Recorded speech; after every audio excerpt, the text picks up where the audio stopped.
Hey, what's up, guys? Kev-D Fitness, another Q&A video. No point in delaying, let's get right into the questions. Buddy of mine on Google+, Ahmad, writes me, I've been in the cut for almost 9 months now. My goal is to reach 80 kilograms with 15% body fat. Currently I'm at 89 kilograms at 25% body fat. How long should the cut be, and does it affect overall health in the long run? I'm on low calorie deficits with 1 cheat meal per week, and thanks for this opportunity. Well, thank you, Ahmed, for the question. So how long should the cut be? As long as you need it to be. It's not going to have any really negative overall health effects on your body as long as you're eating enough high quality nutritious foods. I am a proponent of flexible dieting, but within that flexible dieting, you should be eating, in my opinion, 80 to 90% healthy foods. So, you want to be getting all your fiber that you need for optimal health, your vitamins, your minerals, your essential fatty acids, and of course, protein. So, lots of fruits, lots of vegetables, and whole grains, healthy fiber sources. That way you will be healthy, and as long as you're in a calorie deficit, you'll continue to lose weight. So, just keep pushing it, man. And my recommendation is, as long as it takes you to get down to that 15%, do it. If you're doing it at very low calorie deficits, that's your choice. If you want to make your calorie deficit bigger, it'll just go a little faster. Up to you, whatever's more comfortable for you and for your appetite and for your lifestyle. So just keep up the good work, Ahmad, and you'll get there. Avinash Gill, he writes me and says, I've developed tennis elbow over the last few weeks and have not been able to lift weights very well. Do you have any suggestions on how to improve my strength so that I do not run into this issue again in the future? Once the current inflammation is healed, of course, and I can start lifting properly again. I'm still working out, but mostly using body weight and compound exercises instead of isolation exercises such as tricep push down or biceps curls. Thanks, and keep up the great work. Well, thank you also, Avinash. I have had what you call tennis elbow, tendinitis in my elbows. I developed that from, and I'm assuming because you're cutting out the isolation exercises, you developed it also from doing, I personally got it from doing skull crushers. I was doing dumbbell skull crushers, I was doing with the bar, with the easy curl bar, skull crushers, and man, they can wreck your elbows. So my recommendation for you, currently, any exercise that causes you any pain in your elbows, stop immediately, don't do it.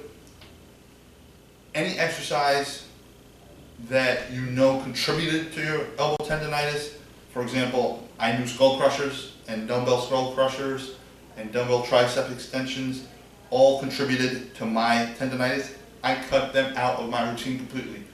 There's plenty of other triceps exercises I can do. If I don't do skull crushers, it's not the end of the world. So the same thing with you. Whatever exercises were responsible for causing this tendinitis, don't put it back in your routine when you're fully recuperated. The other thing that I found very helpful was icing. I iced my elbows after training while I was still suffering from it. And after a while, after pulling out the exercise that caused it, pulling out not doing any exercises that was aggravating my tendinitis, icing it down several times a day, 2 to 3 times a day, whenever I could. I used to keep the ice on there for a good 20 to 30 minutes whenever I could. Like, for example, if I was at night before bed watching TV or something like that, I'd have an ice pack on my arm. It was primarily in my left arm, much worse than my right arm. And it went away, and it has never come back. So that's a good thing about tendinitis. Once you're healed, once the inflammations go, once those micro tears in your tendons are healed, it won't come back unless you aggravate it again. It's not going to continue to be something you deal with. So let it heal, pull out whatever exercises are causing it, and just put other exercises in your routines. My personal recommendation for you, if you do have elbow tendinitis problems, cut out any kind of triceps extensions with dumbbells and the easy bar or barbells. Stick to close grip bench presses, dips. I find that cable tricep push downs don't bother my arms. It was with the dumbbells and with the easy curl bar, like skull crushers. So work in what you can work into your routine, and hopefully it heals. Thanks for the question, man. That's a great one, because injuries can be very nagging, You know, people sometimes just want to try to work through their injuries. It's better to just get healed, man. Just get healed. Oh, my cat just jumped off the table. I hope he didn't jump in front of the, or she didn't jump in front of the camera. Okay, Steven asked me, hey Kev, what is better for putting on muscle? Higher weight and lower rep, or lower weight and higher rep? I've seen many articles indicating the latter.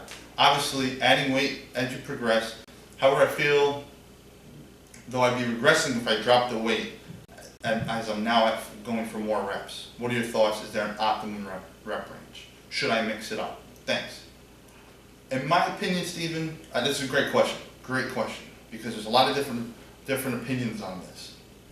My personal opinion is whatever rep range you're working in, whether it's, you know, you're doing triples and sets of 5 for more for strength or power, as long as you're increasing weight, you're going to be building muscle.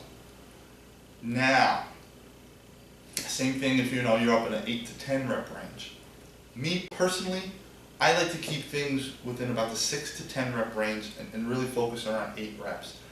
I find that, don't forget, there's different, your muscles grow in different ways. A low rep range, you'll get a lot of strength from increased neural efficiency, increased muscle fiber growth, but you're not going to get that sarcoplasmic growth, which is like the fluids in your muscles. You're not going to get that growth as much. You'll get that from the higher rep ranges. So that's why I personally like to stay around 8 reps, you know, 10 at the highest, maybe 6 at the lowest. My deadlifts I'll go down to 5 reps frequently. But that's where I like to stay because it's not optimal. I don't know if there's anything that's optimal. You have to, of course, learn your body type.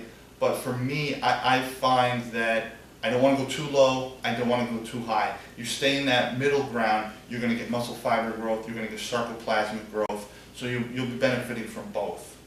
That's my personal opinion, that's where I like to stay.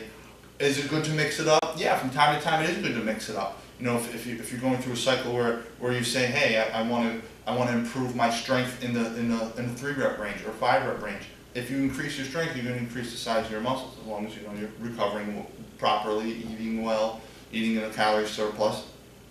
And then you can say, oh, okay, now I'm going to go into a different cycle and I'm going to do everything for 10 reps, you know, for 6 weeks and go through that cycle. And you can progress through a number of cycles, you know, go 10 reps for 6 weeks and then go 8 reps for 6 weeks and then go 6 reps for 6 weeks and progress in that cycle. Yeah, you're working you're working in different rep ranges and your muscles will respond. If that's what you want to do, that'll work great also. I personally like to stay within 6 to 10 all the time, specifically right around 8. If you watch most of my training videos, you'll see I'm typically right around 8 to 10 reps. That's where I like to stay. And that's your typical hypertrophy range. Your typical hypertrophy range is usually 6 to 12. Now, all ranges are hypertrophy ranges because all ranges result in muscle growth. Now, if you're doing just 1 rep maxes all the time, no, you're probably not growing much muscles. You're just not fatiguing the muscles, you know, enough to grow much muscle. Yeah, you'll be getting stronger, but that's to a large extent, you know, neural efficiency, less for muscle growth. And that's why you see a lot of time, guys, I'm getting a little long-winded here, but that's why you see a lot of time, guys, power lifters, a lot of times aren't very muscular because they're doing things in 3 rep range, 5 rep range. Yeah, they have a lot of muscle, but when you look at bodybuilders, and even natural bodybuilders, I'm not talking about juice bodybuilders, guys, because that's a whole nother ballgame. But a lot of times they're not as big power lifters. You know, they'll be big guys, so to speak, but they just don't look as muscular. And that could be a function of their body types. It could be a function of the rep ranges they work in. But you know, contrary, like genetics has a lot to do with it. You'll see guys who are power lifters and they are, you know, working in the 3 rep range, doing triples, doing 5 reps, and they'll be huge. And that's just what it is. So a lot of it will come down to your genetics. So find what works best for you. That's probably the best advice I can give you right there, is find what works best for you. Because what works best for me might not work best for you, might not work best for your body. If you find that you make the best progress and you're getting the best growth at 6 reps per set, then stick to 6 reps per set. If you find you're getting it at 10 reps per set, stick to 10 reps per set. You know, find what works best for you. And again, in my opinion, I stay between 6 and 10, really focus right around 8. Alright guys, thank you very much. I hope you found that informative. Please do click like. Please do subscribe to the channel. And I got one more Q&A video coming up for you. Talk to you soon.